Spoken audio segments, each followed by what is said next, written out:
Back to Bass and Bonsai. We are in the house, nowhere near out on the water. I got the reels out because I want you guys to stick around. Not necessarily in this video, but I'm going to come right back tonight and do another live stream talking about what rods these reels are going on. I'm kind of trying to finalize my little arsenal to get ready to start fishing. Right, might do some tournaments with Matt, just fishing with Charles, fishing by myself, and so on and so forth. But I want to put this video together. I talked about putting it together, and I've already shared the link to the just one of the videos that I suggest you guys watch if you when it comes to catch and release or just pond management, lake management. You know, if you have a whether it be a pond, a small enough lake that you're on like a committee, you know, to where you have maybe some input, even more than just out fishing on, you know, taking care of your bass population, right? Some of you like just let it be, leave it alone. There's all kinds of takes on it, but I feel that catch and release, especially slot limits, like if you guys, you know, you probably, everybody knows kind of the Lake Fork, right, is known to be one of the best, you know, bigger, they've kind of done it right, is the way most people see it down there, and they have like a slot limit, right? So, like for me, I don't do tournaments generally. I've only been like into some tiny boat nation thing me and Emily did a couple different times. We sucked at it, but it was kind of fun, kind of wasn't. Kind of cuts into your fishing day, in my opinion. But as far as catch and release, that could be for anybody fishing in when you're out on your own, whether you're going to private places or whatever. Now, me and Charles, we've had different, Charles, I think, is leaning more towards my side of, you know, what do you keep, what do you throw back kind of thing. Because I believe Charles and maybe some of you are like this, like especially if you go to a small pond or a smaller body of water. You go to a small lake, a small something, you catch a 6 pound bass, and you're like, oh, this thing can eat everything that's in here. Well, yeah, that's what he's supposed to do. Them big bass are what actually help keep them little bass from becoming, you know, overran and stunning the whole system to where you go to the places and everything you're catching is a little dink, right? Anywhere from a 12 to 14, 15-inch bass, and that's just all that seems to be in a little place, right? And it can go on for bigger places, but typically this is a small body of water problem, in my opinion, that you get people, you know, and you see it day in and day out a lot of times. You know, nobody wants to go home and show the dinks they caught, even if they're legal. Like you could take those, whatever the limit is at a place, you could take those home and eat them. But everybody, they catch that 5, 6, 7, 8 pounder and they throw it in a live well or they throw it in a cooler and they take it home and they show it off and they clean it and then they, right? And they're like the biggest thing I hear when I talk about, oh, they got to eat, dude. If you're going bass fishing with a rod and reel to eat, you are doing it all wrong about trying to, you know, feed yourself. There's way cheaper ways to feed yourself than going bass fishing. And I know there's going to be people. This is like the one of the most controversial things. That's why I suggest you just watch the video that I've got down the link and listen to people that like basically have degrees in a lot of this stuff and whatever about as to why, you know, what bass you should release and what you're looking for, you know, when you go fishing.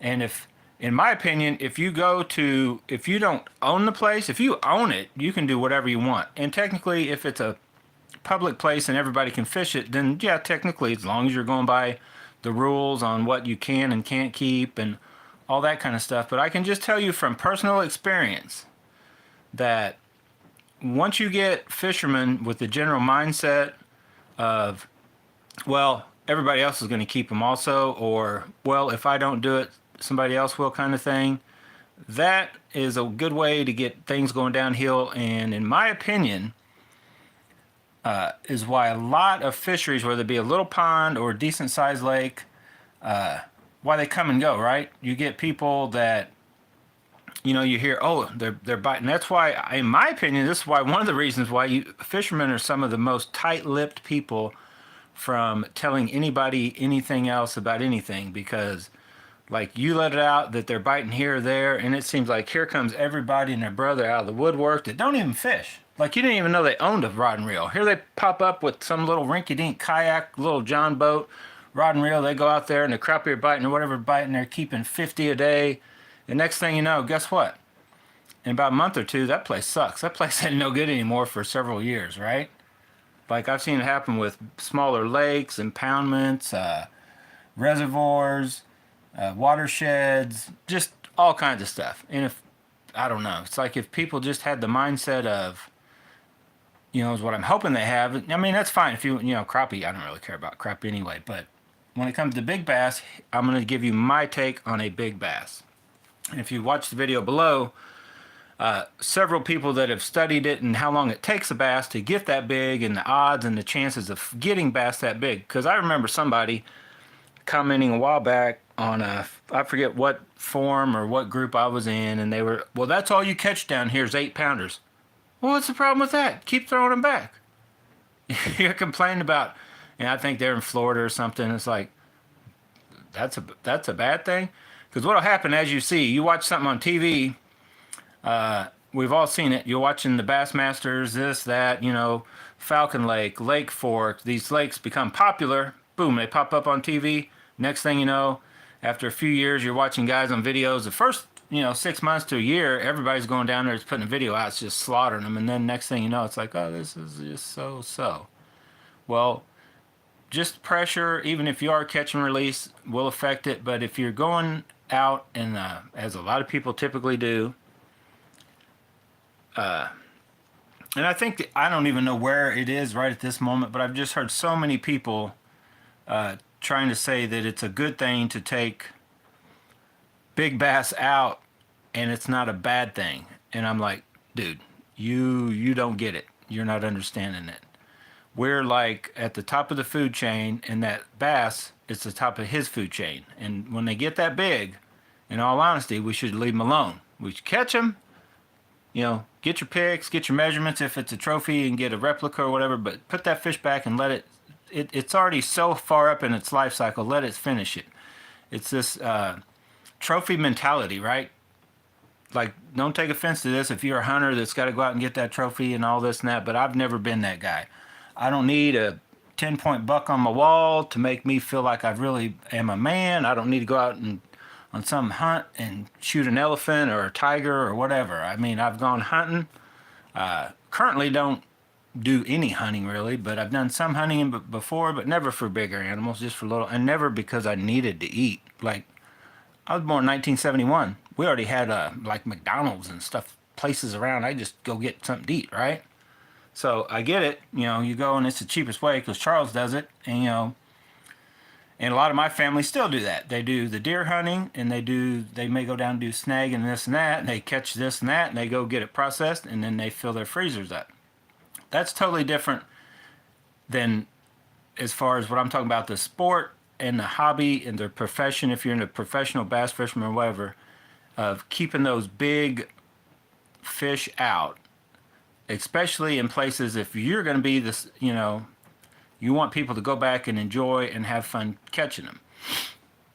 But from my understanding, and I haven't went and done any of my own research, it just takes a long time, especially around this area. We're in Missouri here, the Midwest, for anything basically over 5 pounds. You're going to catch 5-pounders here. You're going to catch 6-pounders.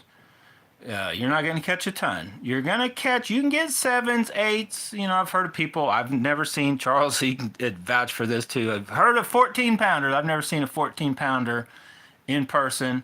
Actually, the biggest bass I've seen in person is the one I just caught that was about 8. What was it, last year or whenever it was? My personal best. And my cousin had one, and he took it and had it mounted back 20 years ago or whenever it was. And it was 8 something, I believe. And I've seen pictures of guys holding pretty nice ones around here, but really that is about it. Like my big bass that I've caught over the years, my next personal best was probably, guessed it, at 7 something. It went right back to 8-pounder, my 5s, actually now every bass I catch usually goes back. Now, Charles, we've gone on certain places that where the actual owner of the place asked us to keep the little ones out. You know, keep them out, keep them out. So, well, we've done it two ways. We took them, kept them in a live well, put them in the pit at Charles's, and just Charles kept some in to clean and eat. Actually, I've never ate any of those fish, Charles. I do eat bass. I eat crappie, catfish, walleyes. Walleye and crappie are probably my favorite. But man, if you guys know how to cook catfish right, catfish can be very good also. Channel cat, blue cat is good, but once they get big, you really got to know how to do the blue cats, or I don't really like them. They're okay, but yeah. But anyway, I suggest if you're out fishing and you catch a big bass, I don't really care what you guys do with the little ones. If you're planning on putting them back, don't get too, like I just toss my back, and I've had people complain about that. You don't know how to hold your fish, and you're throwing them back too high up, and like whatever. You're probably the same person that has a newborn baby and you're tossing it up in the air and letting go of it and going wee, wee, and catching it. Dude, it's over the water. I'm just, dropping it down. The fish is fine. I'd rather have anybody doing that than boat flipping 5-pounders in, letting them flop around in the boat, throwing them back. Oh, they're fine. Well, they might be fine, but there's a good chance that fish is dead because I've caught a big carp before, pulled it up, and it flopped around and it killed itself just by flopping around because they're banging. What they're doing when a fish is flopping around in your boat, its head's banging on the bottom of your boat. So usually little ones, they're not as much weight and, it's not a big deal. But a 5-pound bass flopping in your boat is probably not good on that bass. He's getting some brain damage. Not that he's got a big brain anyway. Now, yeah, I know you guys see me boat flipping some little ones and ones will fall off occasionally. Just try to take the best care you can. And I try to just on the side of the boat, grab them by the lip. I feel that's still the best way. Cradling a bass, in my opinion, is not good because you're wiping off the slime coat that can lead to crazy infection stuff, right? That could later on, actually kill the fish. And yeah, you shouldn't grab a bass and, just twist like this to try to hold him up. You can completely jack their lips up if you haven't already by doing a crazy, hook set with 40-pound test and yanking as hard as you can with the 6/0 hook. But we got to get them caught, right? So we can give them a kiss. But try to, and the heavier they are, the more it's good idea if you pull them out of the water to then support them under their belly if you need to hold them up for a pick and then get them back in and all that kind of stuff. Try to take care of your fish, especially if you're catching and releasing it or whatever. But in my opinion, the big bass, and the way I've heard it explained to me, is just like I try to talk about. You kind of go in there, and everybody kind of acts like we need to go in there in order to help fish manage, right? Now, technically, you really don't. Like some of the best fisheries, before we stumbled upon them, were basically just out there doing it on their own.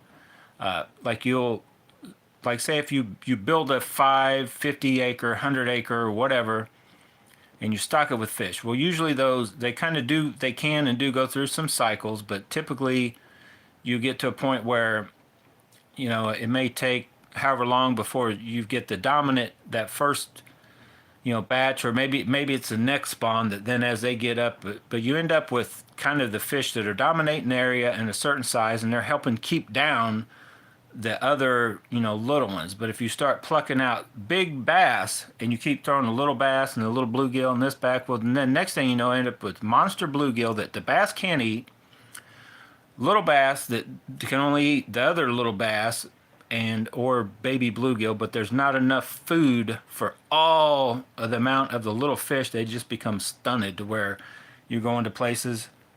And one of the best places, and that's fine if you just want to go and catch fish. Keep throwing back the little ones. You'll end up to where every cast you're catching a little dink, but they're just so loaded and they're so hungry that you can't not catch them. A perfect example is that's a little bitty old lake in Raytown, Missouri. I was part of for a couple years. It was like $200 a year if you lived in that area and you could go fish it. And I don't even know what regulations they had. I watched one kid pull up and every bass he caught he threw in a bucket and he drove off one time, and actually that probably helped that place better than anything. They were little dinks because I was just catching them and throwing them back, and I wasn't there really long enough. But I think those guys were a little too conservative on just throw everything back. I think that it really needed it would have been well off if all of those little 12-inch bass caught would have been taken out for like a year at least, and then let them, let the initial ones get some size on them. I think it would have helped that place out. But I don't think it was really being managed all that. I mean, they were doing their best, but I don't think they actually brought anybody in that, like this guy in the video, that kind of knew how to get, how do you get, and that would be awesome. Like, how do you get 2 to 6 pounders, and that's just what you always end up catching in a place? I don't even know, but it's definitely not by catching the 2s, 4s, and 6s and keeping them out and keep throwing the little, little dinks back and that kind of stuff. So anyway, I know I've talked too long. Just a 15-minute video, my take on catch and release bass fish. I don't care.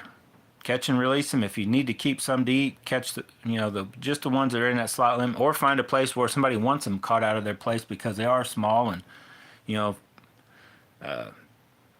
flay up some of the smaller ones and have yourself a fish fry there along with crappie or whatever. But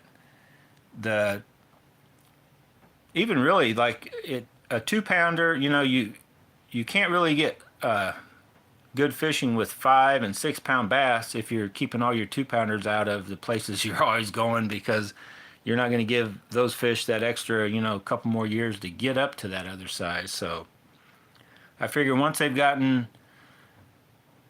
I don't know, somewhere between around here, 2 and 3 pounds, if I was keeping fish to eat, I would be throwing those. I would be keeping just what was past the limit. If it's 14, 15 inches, like I would just be keeping them if I were keeping bass. Because then there's a slight little thing about the fact that their genetics come into play also. Some bass just will never get that big. Like in the video, you'll hear it, he'll explain it. Just the fact that, first of all, you got 50-50 chance to get that big if you're a bass. You got to be a female. Males don't get that big trophy size. It's a female thing. Okay, I know, I get it. But then they've got to have the right genetics in the makeup to get that big. Then they've got to have the right demeanor to feed kind of that much to make it to their full, say, double-digit 10-pound bass. There's only really very small percentage of fish that make it up to be a 10-pound bass. And technically, the one that I caught, I don't even know how to age a fish, but the one I caught and released, that was a year. Technically, it could be and make it to 10-pound status, right? Because I caught it and I released it. So they're in that spot. Could be a 10-pounder swimming around now. If not now, maybe this year or maybe next year. And then, within a couple more years, it's probably going to pass on naturally or whatever. So anyway, stay tuned. I'm going to come back. We're going to talk about what rod, I'm going to put these reels on. More than likely, some stuff, I'll talk about what it is. This isn't all of them either, but some are still for sale. Everything I own is for sale, by the way, because I'm not a collector. So technically, this Steez Limited shallow spool that I just got, that I do like, that I haven't even got the clicker in yet, it's for sale.